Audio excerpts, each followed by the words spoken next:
Hello, अगर आप ये वीडियो देख रहे हो तो या तो आप लैपटॉप बाय करने वाले हो या फिर लैपटॉप स्पेसिफिकेशन के बारे में आपको सही नॉलेज चाहिए। दोनों केसेस में ये वीडियो आपके लिए परफेक्ट है।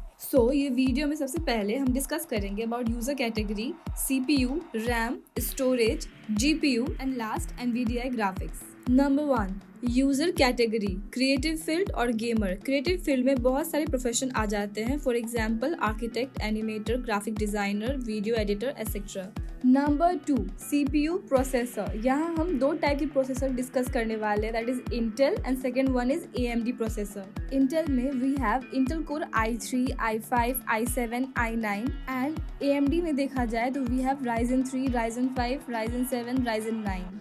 यहाँ पे अगर आप इस फोटो को देखो तो यहाँ पे लिखा हुआ है Intel core i5 12450H, which means Intel core i5 का प्रोसेसर इस लैपटॉप में यूज हुआ है। फर्स्ट 2 डिजिट जो है वो दर्शाता है किस जनरेशन का प्रोसेसर यहाँ पे यूज हुआ है। इस लैपटॉप में यहाँ पे 12 जनरेशन प्रोसेसर यूज हुआ है। एंड लास्टली जो H है उसका मतलब है performance capability of that particular laptop. So ऐसे बहुत सारे लेटर्स हैं which shows the performance capability of that laptop, जैसे कि U का मतलब होता है less power, less performance, ultra thin laptop, light laptop. वैसे P ऑप्टिमाइज परफॉर्मेंस वाले लैपटॉप। HS उन यूजर्स के लिए जो U एंड H दोनों का कैपेबिलिटी चाहते हैं इन वन लैपटॉप, मतलब balance between performance and efficiency. H का मतलब top tier performance for gaming, efficiency and content creation. HX extremely powerful, high-end CPU as efficient as a desktop level computer. अगर आप एक student हो then go for H processor. As a professional go for H और HS. If आपके पास ज़्यादा budget है then go for HX.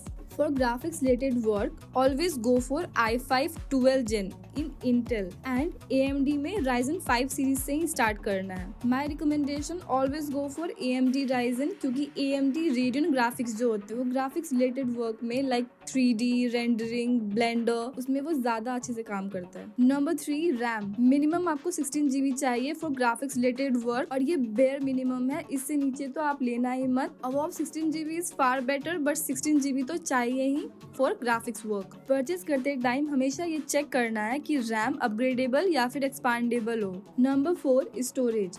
हमेशा SSD choose करो विथ 512 GB, 1 TB हो तो ज्यादा अच्छा। Never choose SATA SSD। Number 5, GPU।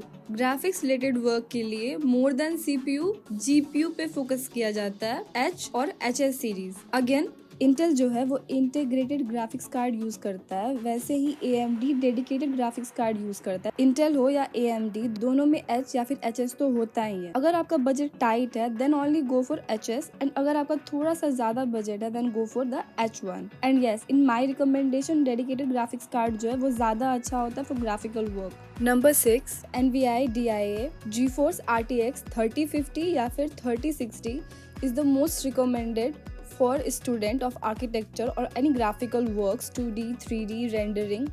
Minimum अगर लेना हो तो RTX 2050 लेना, उससे नीचे मत जाना क्योंकि उससे नीचे क्रैश हो सकता है। अगर आप 3ds Max, Lumion, Blender use कर रहे हो तो वो ग्राफिक्स कार्ड नहीं ले पाएगा। सो RTX 3050 या फिर RTX 3060 only go for that, and don't go for RTX 4060 as a student, क्योंकि वो फिर फालतू का खर्चा होगा, उससे ज्यादा कुछ नहीं। एंड यस, लैपटॉप लेते time internet review is the must, क्योंकि जानना जरूरी है कि उस लैपटॉप में हीटिंग इश्यूज है या नहीं। हीटिंग इश्यूज इसलिए अगर रेंडरिंग के टाइम आपका लैपटॉप बहुत ज्यादा गर्म हो रहा है तो फिर वो काम करने ही नहीं देगा, तो फिर लैपटॉप लेने का ही फायदा नहीं है इतना हाई ग्राफिक्स का, क्योंकि हम हाई ग्राफिक्स इसलिए लेते हैं कि हम मल्टीटास्किंग कर पाए। अगर मल्टीटास्किंग के टाइम में वो गर्म हो रहा है तो फिर कोई फायदा ही नहीं है इतना हाई ग्राफिक्स लेने का।